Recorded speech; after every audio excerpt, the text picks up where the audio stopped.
Hi, it's Maggie the Irish Gypsy here to bring you your general reading for the first half of November from the November 1st through the November 15th.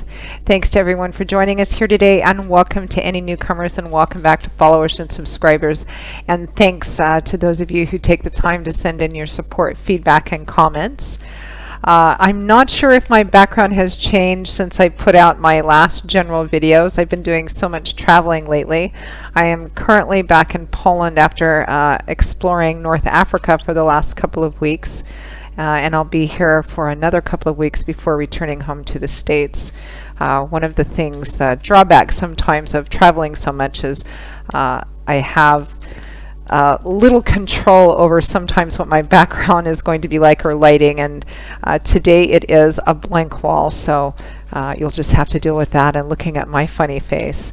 So but thanks for being here anyway. I'm always committed to getting all of my videos out on time, regardless of where I'm at.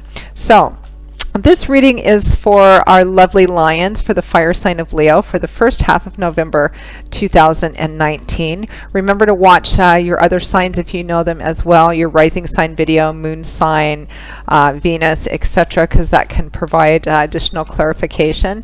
And for those of you who may be interested in scheduling a personal reading with me, you can click on the description link below for more info. You can also email me directly at maggie1maguire@gmail.com. That information is also in the description link below. I do readings full-time, 5 to 6 days a week, so I'm pretty diligent at working with everyone's schedules to get your readings scheduled live or recorded to you in as timely a fashion as possible. And I offer a wide variety of readings in all the main areas of life. Okay, so let's move right into this reading, Leo. This is also for those of you who may be cross-watching for Leos as well. Let's see what the first half of November has in store for you. I am using the Gilded Tarot by artist Ciro Marchetti, one of my favorite decks, which I use quite often for most of my generals. All right, Leo.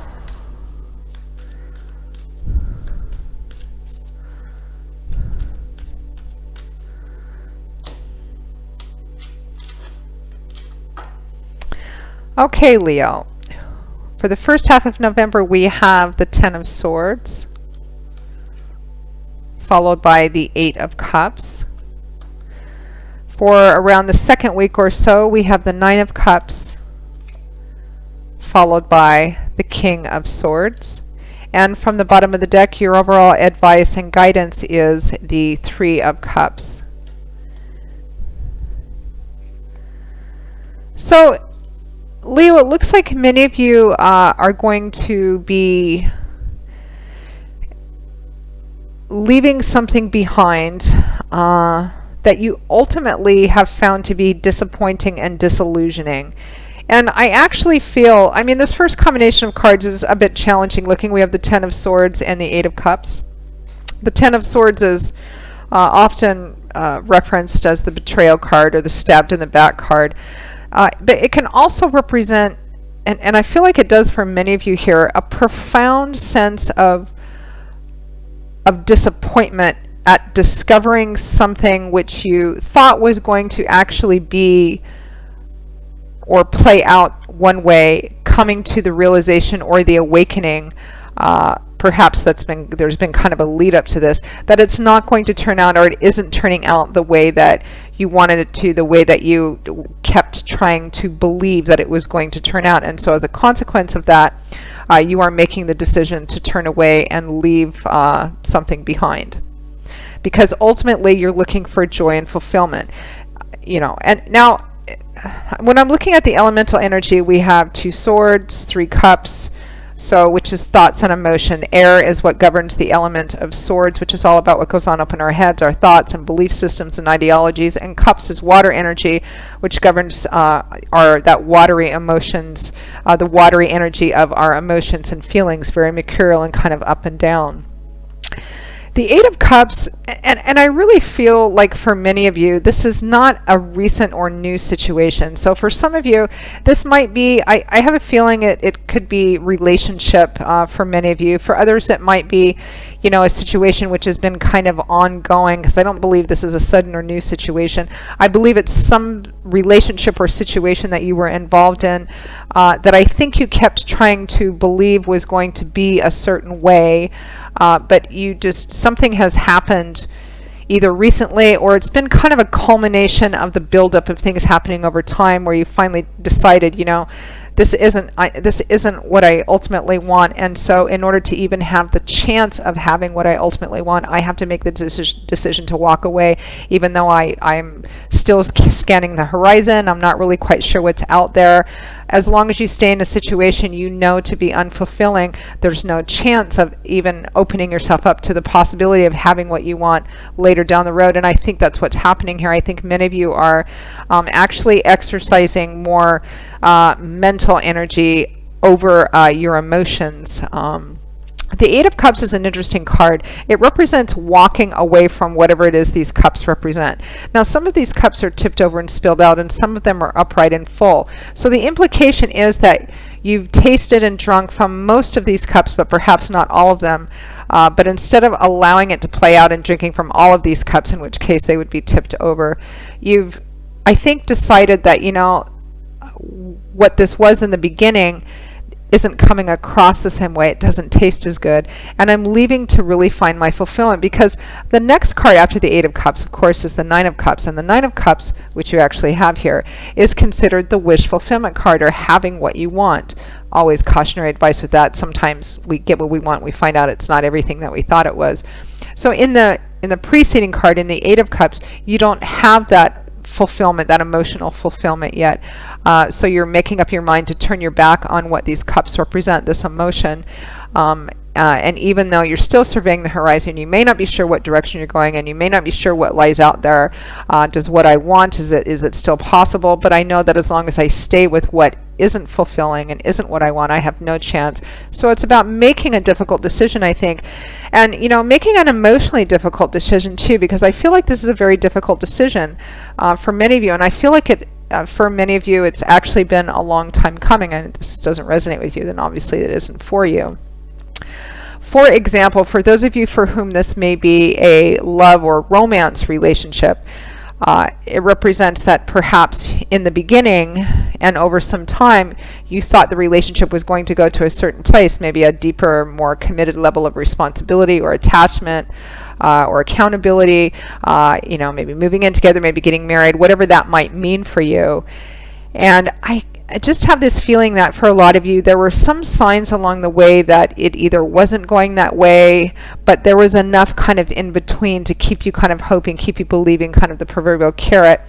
But I think something has happened recently that has made you kind of wake up, albeit with this challenging energy. It's just not going to be, at least not the way that it is. And in order for me to have the fulfillment and the kind of relationship that I want, I need to make the decision to walk away from this person I'm involved with, even though you may still care about the person, even though you may still love the person. And fundamentally, this energy can be put to another situation. If it's not love and romance, it could be even a work career situation, a project, or something a business even, or something you've been plugging away at, and it's been a struggle,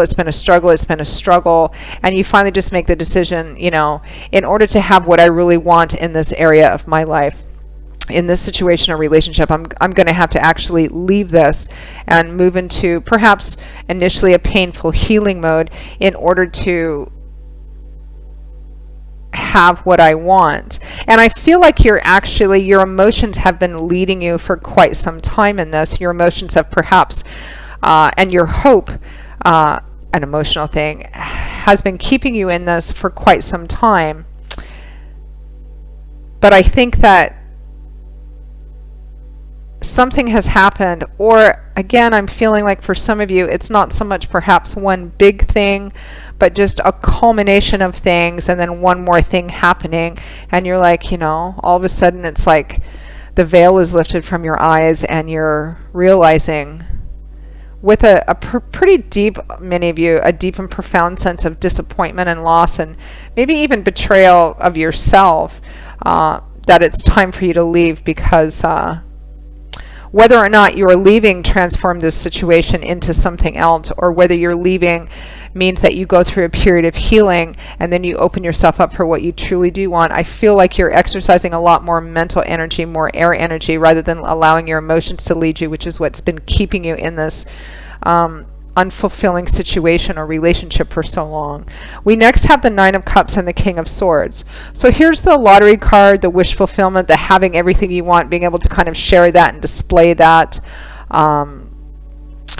But it's clarified by the King of Swords. Now, kings and queens represent, in the tarot, kings and queens represent individuals who have mastered their suit, meaning that they have, the court cards are, well, at least in this deck, the court cards are pages, knights, queens, kings. We all kind of begin at the page level. Pages can represent young people or children. They represent being at the introductory start or a more childlike way of viewing things. They're the dreamers, the ones who come up with ideas and dreams, but they don't really have the experience or the resources or the know-how yet to flesh that out into anything. It's just kind of, the idea, the dream, the beginning kind of stages. And then we mature, we grow, we evolve a little bit into the knights, which are maybe, in terms of chronological age, they're maybe somewhere around teens or early 20s. Doesn't necessarily have to be specifically chronological. You can show up as a page in the beginning of a love, relationship when you're in your 60s.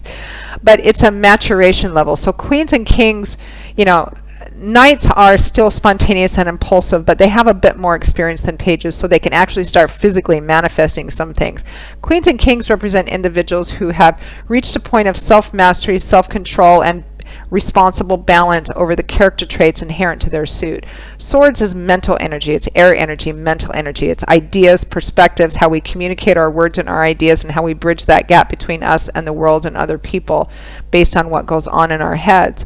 So the King of Swords is someone who is very clear thinking. Court cards of the suit of swords, of course, feel emotions just like everybody else, but they tend not to allow their emotions to lead them or make, important or significant decisions for them. They carefully think out all the processes. They're all about truth, honor, integrity, higher education and learning, what is right, what is clear.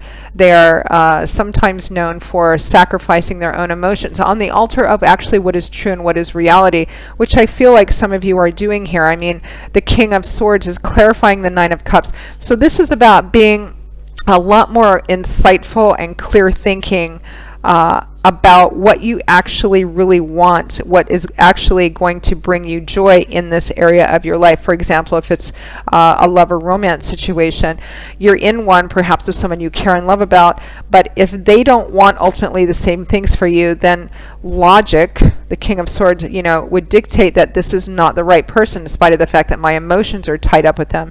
And in order to pursue what I really, really want, I need to leave this situation, leave this relationship, even though it's difficult, go through a healing period in order to open up even the possibility or the potential to have the kind of relationship that I want. That's what the kings and queens, particularly of the suit of swords, can sometimes do. They can take those emotions, which are difficult to deal with, and lay them aside to actually look at what's truth and reality in this situation and make the difficult decision to walk away in order to open up the pathway for a true, loving, healthy, sustainable relationship, or whatever other situation this may fit in your life.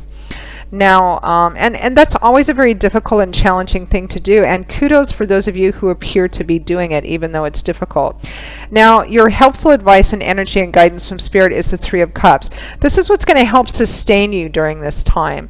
The Three of Cups is a card of brotherhood, sisterhood, kindred spirits, kinship, your family, your tribe, your best friends, and having a healthy, active social life as well, because the Three of Cups is sometimes known as the party card, but of course it has deeper social deeper psychological significance. It does have a highly social energy to it, but it's about spending good times with people who really appreciate you and get you, and vice versa. People you don't have to pretend with, the people that kind of know who you are, your tribe, your family, your group, your niche, your people. And these people are going to be, the people that are familiar to you, the people that you connect with the best. These people are actually going to be a source of help in supporting you through, what looks like a challenging period. For example, for those of you for whom this may resonate as a love and romance reading, it looks like, there's a breakup or a separation of some kind, which can be very difficult. And your friends, your community, the people and the places that you feel most connected to are going to be important. It's going to be important for you to stay connected with them, maybe to up the connection a bit and make sure even when you don't feel like it, give yourself time to heal, but make sure that you're not isolating, that you're going out and that you're connecting with people, because it's really what's going to support you through a time that looks, somewhat challenging. Now, because this looks like a bit more of a challenging time, particularly during the first half of November, and it will probably be playing out for some time. We'll see what it looks like around the mid-month readings. I'm going to pull a few extra additional guidance and advice cards from Spirit for any other help for how to navigate during this period for you, Leo.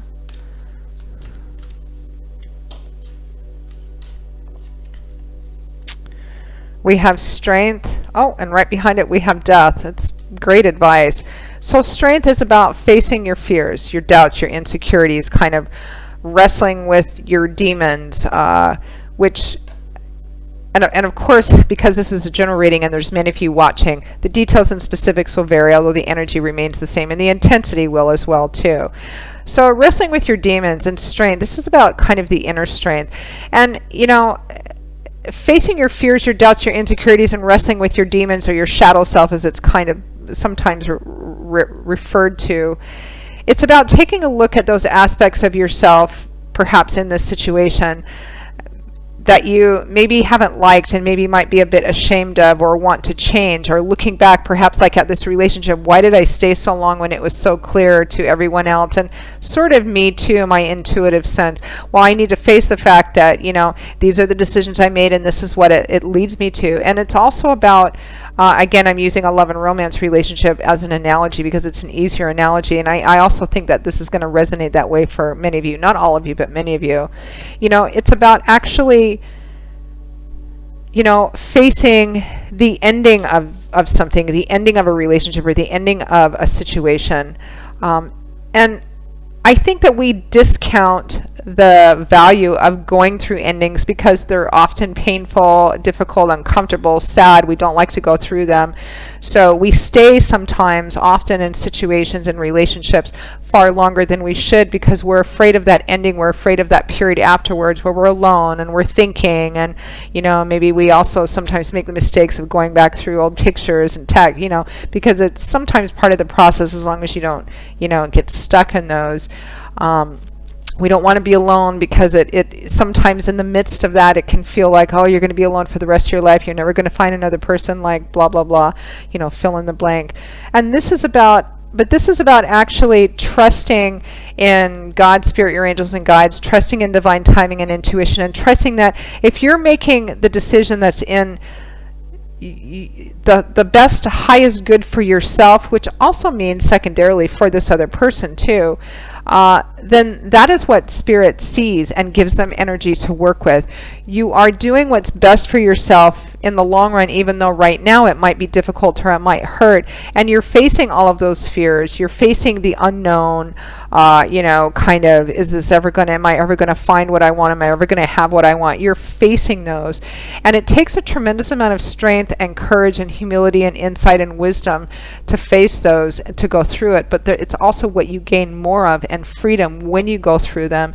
And if you don't allow yourself to go through that ending process and complete that ending process, then you're more prone to repeating it, the same mistakes, going back to the same person over and over and over again, or having the same kinds, the same relationship with different kinds of people, because you don't allow yourself to go through that uncomfortable or hurting period, which puts a cap on it and rounds it off for you so that you're not tempted to get back into the same thing. That's about bringing an end to a cycle in your life. And it takes, that process is not always comfortable or easy. Sometimes it can really hurt, but it's an important process to go through, because if you don't allow yourself to go through it, thereby putting an end to that particular cycle with a person or a series of similar relationships, then you're going to be more prone to either be tempted to go back in or just repeat the same cycle with somebody else. So it's actually an important process to go through. Strength about what? Well, we have death, an ending, which brings transformation. Now, for some of you, because it's a general reading, for some of you, it might be that making the decision to leave a person, for example, could be what actually transforms the relationship, and at some point the two of you might have grown enough that you could come back together again. Or it simply might mean, that you put an ending to this, you go through this healing period, which opens up the way for transformation inside of you and in your own life, in a new direction, in a new situation, in a new relationship, etc. But it must be gone through. It's an important process. Don't shortchange yourself on it. Again, for some of you, if it's a breakup, it might be a permanent breakup, it might not be. But the point is you can't make the decision based on whether or not it's going to be this, that, or the other. You need to make it based on taking a practical look at it, like this King of Swords does, and saying, I'm afraid to end it because of my emotions, but staying in it, my emotions aren't healthy or happy or positive anyway, because here I am a year later, 2 years later, 3 years later, and it's the same old thing over and over again. Somebody has to make the decision to get off that merry-go-round so that you can open up and have the hope of something different and healthier in the future. And that is what Spirit responds to, and it gives them energy to meet and match and work with that. And again, your people, your tribe, your community, those places you're connected to are going to be important. Stay connected to it. Make yourself get out a little more often. Make sure that you're not isolating. We need kind of time to kind of heal and do that too, and that's a balance of alone time, but also not forgetting that there's people and places around you that you need to connect with. That's going to help kind of carry you through this challenging period. So Leo, that pretty much wraps up your reading for the first half of November. We'll see what it looks like in the middle of the month for the mid-month readings. I hope this reading has been helpful for you. Thank you for watching it.